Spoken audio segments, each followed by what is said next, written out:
Sejam todos bem-vindos a mais um vídeo. Eu sou o Marcelo e você está no canal Casal Fear. E no vídeo de hoje a gente quer fazer uma indicação aqui, que é o canal Horror das Minas, da Naka. Lá possui muitos conteúdos exclusivos de True Crime e tudo o que é relacionado nesse nicho. E muito obrigado, Naka, pela indicação do nosso canal. O canal Casal Fear é focado em conteúdos e casos criminais. E se você é novo por aqui, lhe convido para se inscrever, deixar o seu like e ativar o sininho das notificações. Assim você não perde nenhum conteúdo que sai aqui toda semana. E dito isso, vamos para a vinheta.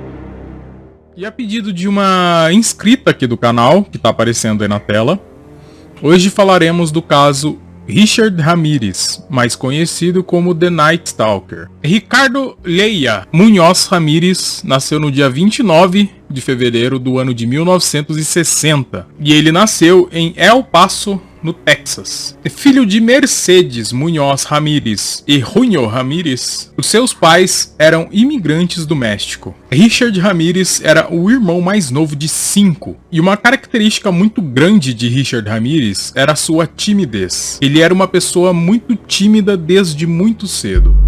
Os irmãos de Richard sempre diziam que ele era uma criança muito solitária. E outro fato muito relevante que desde cedo ocorreu em sua vida é que um móvel, e em determinadas fontes encontramos que se trata de um guarda-roupa, e em outras fontes já dizem se tratar de uma penteadeira. Esse móvel em questão caiu bem em cima da cabeça de Richard, e isso acabou ocasionando um ferimento em sua cabeça. Anos após Richard ter sofrido esse acidente, ele teve um outro acidente que foi dessa vez com um balanço, que acabou novamente acertando a sua cabeça. E devido à gravidade, Richard acabou caindo e aquilo fez com que ele ficasse até mesmo inconsciente por algum tempo. E após esse acontecimento, houve a necessidade de se fazerem exames para saber o que tinha realmente acontecido com Richard Ramirez. E ele então recebeu um diagnóstico de epilepsia. Durante sua juventude, Richard costumava fazer uso de substâncias ilícitas. E Richard não fazia isso sozinho, pois ele tinha o seu primo Mike,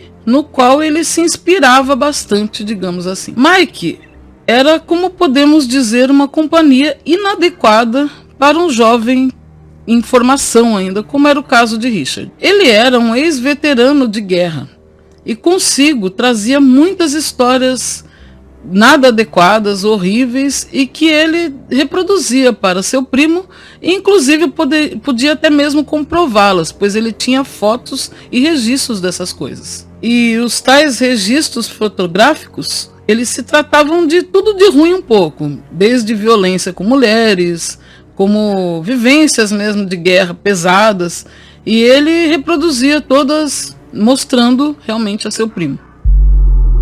Muito jovem ainda, com apenas 13 anos de idade, Richard acaba testemunhando seu primo em ação. Ele estava cometendo mais um de seus atos terríveis e sua vítima era sua esposa. E seu primo Mike acaba concluindo este ato e tira a vida de sua esposa. Richard Ramirez, com 17 anos de idade, abandona os seus estudos. E foi também que neste período de sua vida, aos 17 anos, após o abandono da escola, Richard estava se envolvendo com coisas ilícitas, com armas, e tudo relacionado a crimes, digamos assim. E há relatos também que Richard já nessa época já cometia seus crimes, pequenos roubos, furtos, agressões e coisas do gênero. E devido a toda essa conduta completamente errada, aos 17 anos Richard pela primeira vez soube o que era ser preso. E o motivo da prisão de Richard foi por ele estar em posse de maconha. E outro fato que ocorria com bastante frequência na vida de Richard era a sua total falta de cuidados. E esses cuidados eram coisas estéticas. Os seus dentes, higiene pessoal, sua alimentação também não era nada saudável. Era regada a fast food, doces, tudo que fazia mal. E Richard também passava dias sem tomar banho. Todas as atitudes que Richard acabava tomando em sua vida era porque realmente o que ele dava importância era aquele círculo vicioso, né, que ele estava, que era cometer seus furtos e alimentar seus vícios. Realmente aquilo era a vida dele. Só isso importava. Chega um tempo que a vida ao lado de seu pai acaba se tornando algo assim que Richard não aguentava e não estava disposto mais. Foi quando ele muda-se da casa de seu pai e vai morar com a sua irmã. E a sua irmã tinha o nome de Ruth e era casada com um homem cujo nome era Roberto.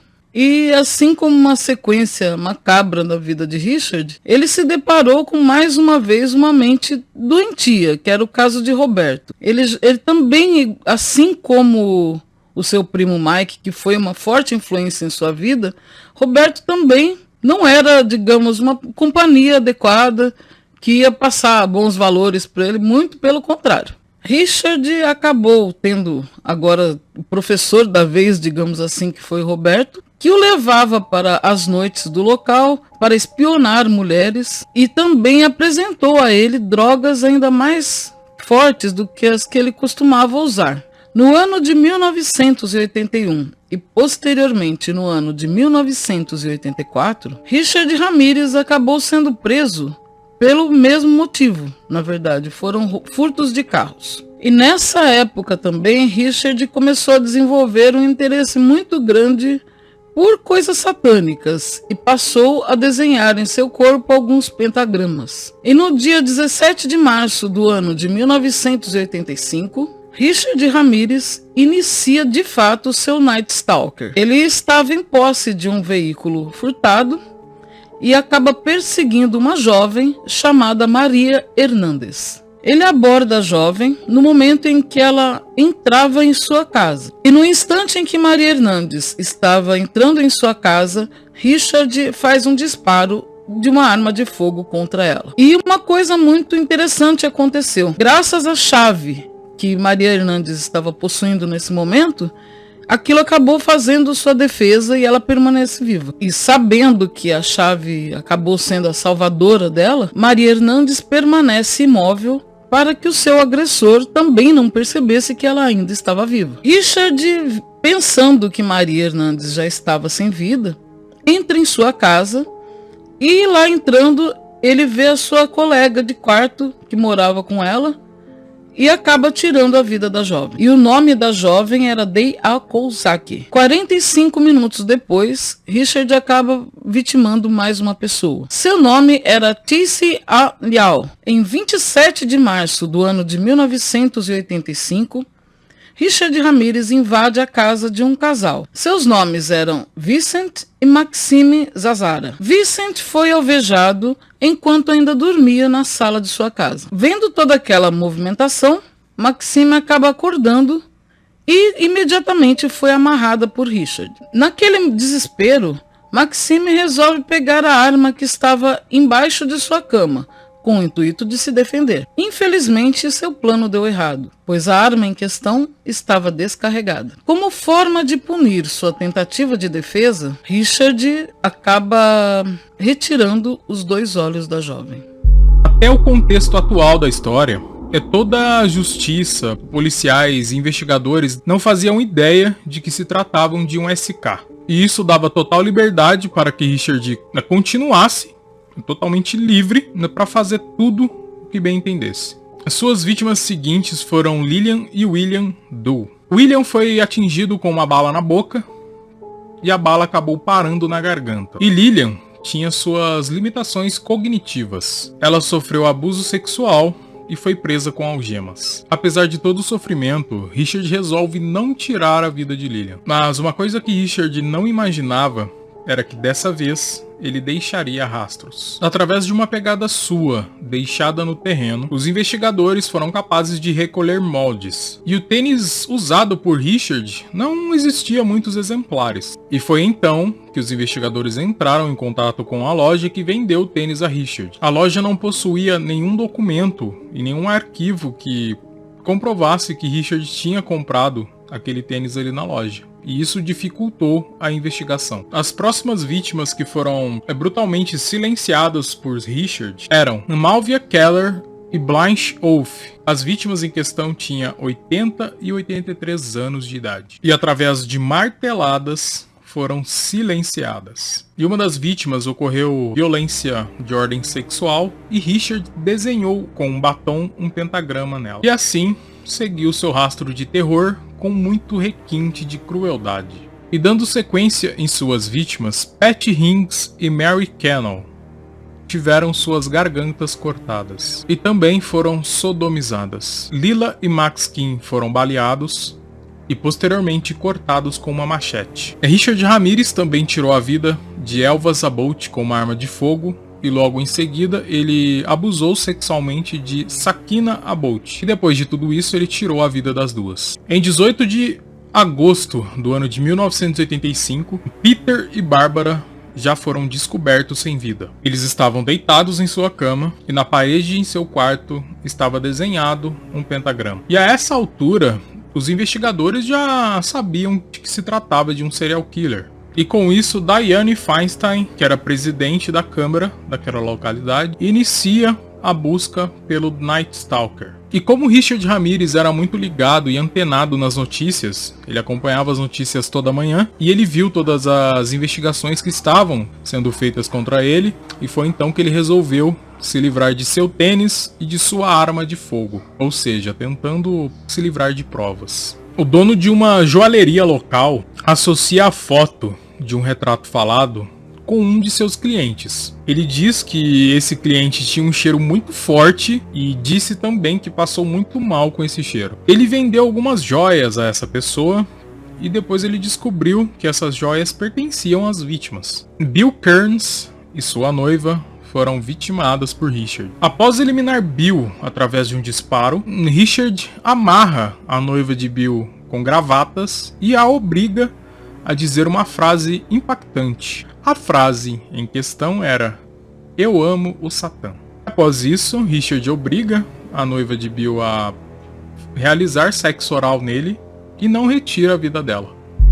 No ano de 1985, mais precisamente no dia 24 de agosto, um funcionário que trabalhava em uma mecânica mais assim direcionada a motocicletas, nota que um carro passava com muita frequência por lá. E aquilo não era algo comum que acontecia com muita frequência. Esse funcionário anota a placa do carro e leva a conhecimento dos policiais tudo o que estava ocorrendo. O carro em questão era uma Toyota laranja de ano 86, que foi furtada em Chinatown. Após 2 dias, o carro foi abandonado. Richard só falha, pois havia deixado rastros. As suas impressões digitais acabaram sendo encontradas no interior do veículo.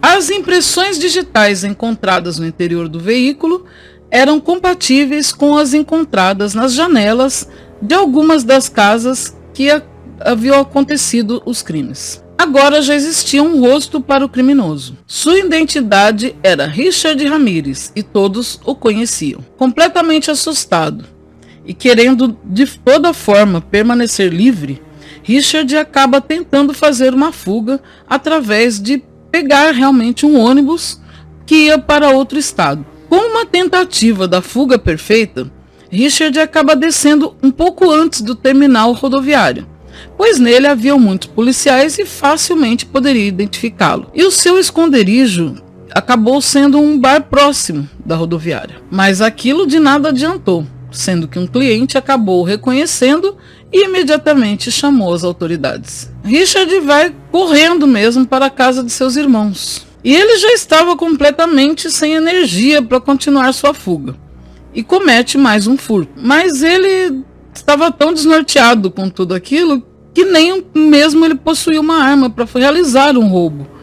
Então ele resolve fazer sem nada nas mãos mesmo. E a dona do veículo, ela percebe que ele não possui uma arma. E assim sendo, ela acaba gritando.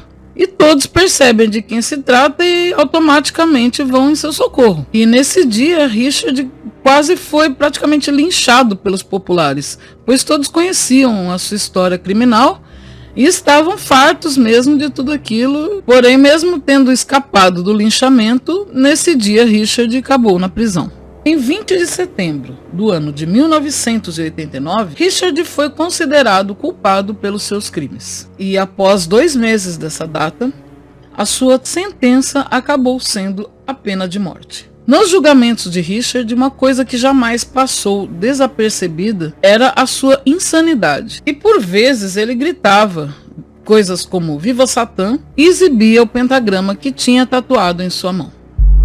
E quando Richard foi preso, ele acabou ganhando uma legião de fãs na prisão. Inclusive, Richard acabou se casando, mesmo estando preso. Richard recebia muitas cartas e declarações de mulheres que gostavam dele. Ramirez was certainly a guy attracting a lot of attention. Since his arrival at the San Francisco jail, women from around the country, including one of the female jurors who had found him guilty in Los Angeles, had been flocking to the San Francisco facility, even fighting with each other over Richard's affections. I have friends. That is all I care to say, really. They are open-minded people. They are open-minded people. E outra coisa interessante de Richard Ramirez era que ele se considerava um grande fã da banda AC/DC. E inclusive, nos seus julgamentos, ele aparecia com a camiseta. E inclusive disse que a música Night Power havia sido escrita para ele. E após toda a notoriedade de Richard da maneira mais errada possível, isso fez com que a banda tivesse que ir a público se pronunciar, dizendo que a música em questão que ele falava não tinha nada a ver com ele. A própria banda diz que a composição dessa música tinha a ver com um namorado que ia visitar uma namorada durante a noite, e apenas isso. Apesar de sua punição decretada pela justiça seja a pena de morte, Richard não foi de fato executado. Ele acabou falecendo naturalmente na prisão no dia 7 de junho do ano de 2013.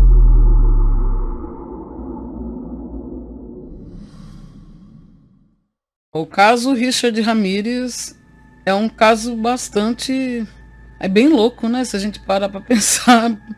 Disfuncional desde o começo, né? Com, digamos assim, exemplos maravilhosos para não serem seguidos. E deu no que deu, né? O cara teve a vida inteira problemática. Por isso a importância, né, gente? De desde o começo a pessoa ter, sei lá, uma base, alguém quem confiar, alguém em quem acreditar, acho que muda tudo. A história do Richard dá pra ver o quanto ele pirou a cabeça, né? Total. Você vê o que ele fez com as vítimas, associando a composição do AC/DC pra ele. Sabe, umas coisas assim... Eu acho que quando ele foi preso também, essas declarações, essa bajulação das mulheres por ele, mesmo estando na cadeia, acho que aumentou muito mais, sabe? Tipo, a moral dele de, sou foda, sabe? E ele tirou a vida de muita gente, cara. Você vê aí os relatos. Mas sem querer te interromper, mas esse lance das mulheres, que a gente tem visto muito, né? Muitas mulheres se apaixonam por pessoas encarceradas. Eu converso muito isso com o Marcelo, porque a gente assiste aquele Amor Fora das Grades. Exatamente. E o que eu vejo é uma autoestima inexistente e aquela sensação de controle, sabe? A pessoa tá lá dentro, ela tá de certa forma sob o meu poder, digamos assim.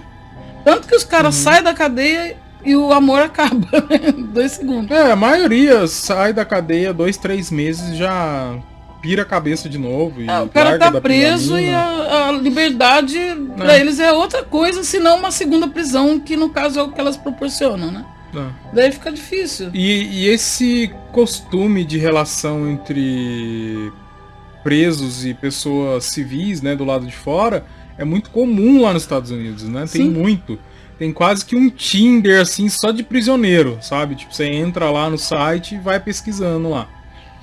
E é assim, cara, é terrível. Terrível ver que como as pessoas buscam algo que, né, não vai conseguir. Isso não impede também uma pessoa que passou por uma situação de cárcere conseguir ter uma vida normal, ter uma vida bacana. Se reestruturar, né? Isso vai de cada um realmente querer alguma coisa pra vida e lutar por isso. Mas a porcentagem é muito pequena, gente. Muito pequena. É um tiro no escuro. Eu acho. Inclusive, queremos agradecer a NACA, né? Não sei pelo... se ela vai ver esse vídeo inteiro. Provavelmente sim. Agradecer a NACA pelo carinho e por recomendar o nosso canal. Se você é inscrito da NACA e chegou até aqui, seja muito bem-vindo. Fala que veio pela NACA. Veio pela NACA e a gente produz conteúdo, né, do nosso nicho, o nicho dela, de true crime, contos criminais. Eu não sei se o canal da NACA é focado mais em contos criminais femininos. Eu acredito que sim, pelo tanto de caso feminino que tem, né, e pelo nome do canal também, né. E é isso, gente. E esse caso, lembrando, é um pedido de uma inscrita. Sim, muito obrigada. Continue deixando pedidos aqui. Deixe aí nos comentários e mande pra gente também no Instagram casos e pedidos de casos. Se você tiver algum relato também que queira compartilhar de alguma coisa que aconteceu com você, a gente conheça o nosso Instagram, vamos crescer lá também. Exatamente, gente. E se você está vindo agora, seja muito bem-vindo. E é isso, gente. Muito obrigado a todos e até o próximo vídeo. Obrigado a todos. Até o próximo vídeo. Tchau, tchau. Tchau.